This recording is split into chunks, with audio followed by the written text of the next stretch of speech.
BJP को मौका दो, हम उत्तर प्रदेश को उत्तम प्रदेश बनाएंगे, हम आपको बढ़िया स्कूल देंगे, हम आपको बढ़िया अस्पताल देंगे, रोजगार देंगे और उत्तर प्रदेश के अंदर विकास करेंगे।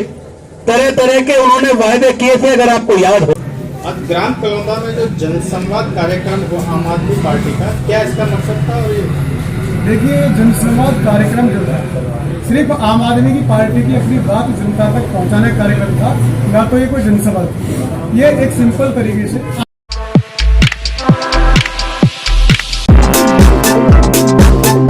For information on the news around you, keep watching Face Talk YouTube channel. Subscribe to the latest. मंत्री जी के लिए बहुत शॉर्ट में काम कर दिया। इसी बीच में कैप्टन रामबोल साहब से ये कहूंगा कि आप भी अपना संक्षिप्त में वक्तव्य रखें थोड़ा सा। माननीय कैप्टन साहब। मंत्री जी का बहुत बहुत धन्यवाद। समय को देखते हुए सरकार हमारी बिजली फ्री, पानी फ्री, सरकारी स्कूलों की व्यवस्था, रोजगार सब पे अच्छा बेहतरीन काम कर रही है। सबको पता है ना?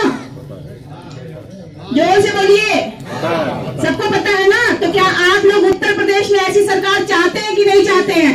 कौन कौन चाहता है उत्तर प्रदेश में ऐसी सरकार? बहुत खुशी हुई, आज मुझे बहुत गर्व महसूस हो रहा है कि आप सभी चाहते हैं कि उत्तर प्रदेश में बदलाव हो, उत्तर प्रदेश में भी आम आदमी पार्टी का परचम लहराए। स्कूल बिक चुका है, हवाई जहाज बिक चुका है, हमारे आपकी सांसें बची है वो भी बिक जाएंगी, नीलाम हो जाएंगी। बस 2 लाइन बोलूंगी, ज्यादा समय नहीं लूंगी क्योंकि मंत्री जी को भी आगे निकलना है, काफी इनका बिजी शेड्यूल है। धरा बेच देंगे, गगन बेच देंगे, धरा बेच देंगे, गगन बेच देंगे, कली बेच देंगे, चमन बेच देंगे। अगर आप सब यूं ही सोते रहे तो यकीन मानिए ये फर्जी राष्ट्रवादी वतन बेच देंगे, वतन बेच देंगे। धन्यवाद। और अपनी बात को बहुत मजबूती के साथ ये कहते हुए कि दिल्ली के इलेक्शनों में इस गांव के बहुत सारे लोगों ने न केवल वहां पार्टी का प्रचार किया बल्कि पार्टी को जिताने में बहुत मेहनत की। सुनने के बाद अब कुछ और बच नहीं जाता। आप लोगों के भरोसे के लिए आप लोगों के जो शब्द हैं वो बताते हैं कि आप आम आदमी पार्टी को कितना पसंद करते हैं। मैं हृदय से आपका आभार प्रकट करता हूं। को नहीं मिलती, डॉक्टरों का लंबी लाइन है, कोई देखभाल नहीं हो रही है। अब मैं बिल्कुल सहमत हूं, मेरे पड़ोस में अस्पताल है, पर मेरी बात तो सुन लो। दिल्ली में दो सरकारें हैं, एक केंद्र में मोदी जी की, एक राज्य में केजरीवाल जी की। जो एम्स अस्पताल है, जो सफदरजंग अस्पताल है, ये भाइयों मोदी जी की अस्पताल है। जी भर के कोसो उनको, क्योंकि मोदी जी की अस्पताल जो एम्स है उसमें वाकई दवाई नहीं है। पर कभी दिल्ली की सरकारी अस्पताल में चले जाना, पहले रुको तो सही। अरे मैं कहता हूँ सफदरजंग मोदी की है, सरकार के लिए, केंद्र के अस्पताल के लिए हम थोड़ी दोषी हैं, हम तो खुद। और सुनो चाचा, अगर मेडिकल में भाइयों कोई बात नहीं, सही बात है, ये बताएं कि सफाई तो दे रहे हैं भैया, मैं बता रहा हूँ भाई सुनो, देखो उन्हें परेशानी है।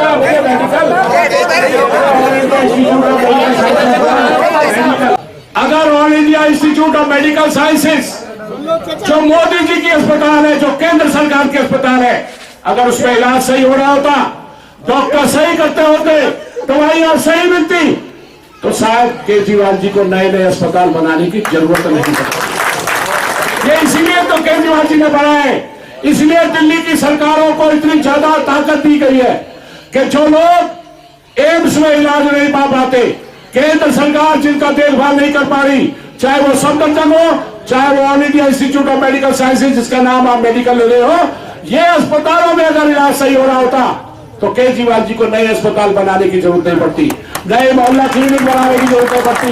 भाइयों, हमने तो बनाए दिल्ली सरकार में से स्कूल, इसलिए अस्पताल के मोहल्ला क्लिनिक के घर बैठे दवाई को चाचा आप अगर मेडिकल जाते हो, मैं कार देके जा रहा हूं, मेरे पड़ोस में आते हो, आप मुझसे मिलना। दिल्ली सरकार की उसके बिल्कुल पड़ोस में पंडित मदन मोहन मालवीय अस्पताल है, आपका मुफ्त में इलाज कराऊंगा और जो दवाई चाहिए आपको सारी मुफ्त में दिलाऊंगा। तो मेरा वादा, मैं आपको कार देके जा रहा हूं। और सुनो, अगर मैं आपको ना दिलवाऊं तो अगली वाली सभा में आके हमसे अभी पूछ लेना, कहना बाबूजी आप तो झूठ बोल गए।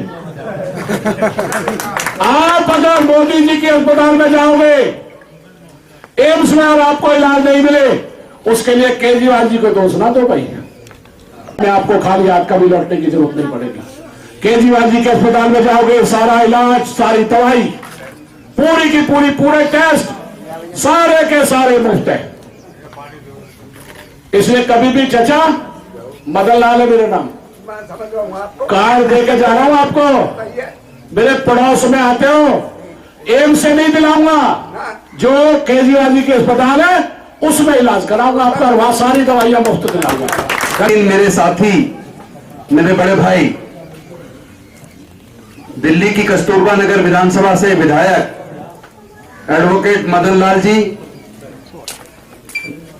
यूपी के सचिव मीनाक्षी जी, पार्टी के 2015 के चुनाव से पहले जो हमने घोषणा पत्र जारी किया था, आप उस घोषणा पत्र को पढ़ लीजिए। और उसके साथ साथ चुनाव से पहले के माननीय अरविंद केजरीवाल, मनीष सिसोदिया या मदन लाल जी या मेरा, हमारा वो भाषण निकाल के वो भी सुन लीजिए।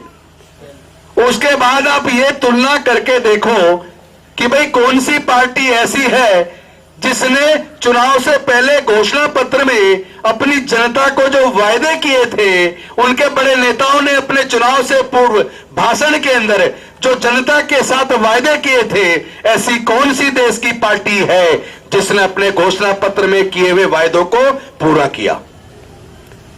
अगर आपको सारा जांच करने के बाद यह पता लगे कि आम आदमी पार्टी देश की पहली पार्टी है जिसने जो वायदे किए वो सारे के सारे वायदे पूरे किए, अगर आप इस बात से जब सहमत हो जाए, उसके बाद तो आप आम आदमी पार्टी को वोट दोगे ना, क्योंकि हम जो वायदा करते हैं अपने वायदे को निभाते हैं।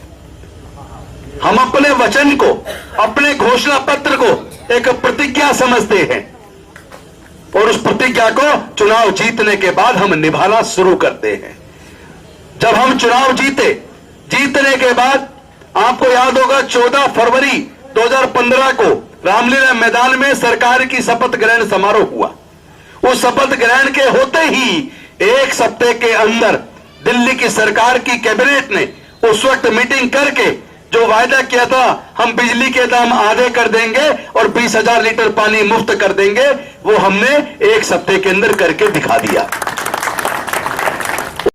बीजेपी को मौका दो, हम उत्तर प्रदेश को उत्तम प्रदेश बनाएंगे, हम आपको बढ़िया स्कूल देंगे, हम आपको बढ़िया अस्पताल देंगे, रोजगार देंगे और उत्तर प्रदेश के अंदर विकास करेंगे।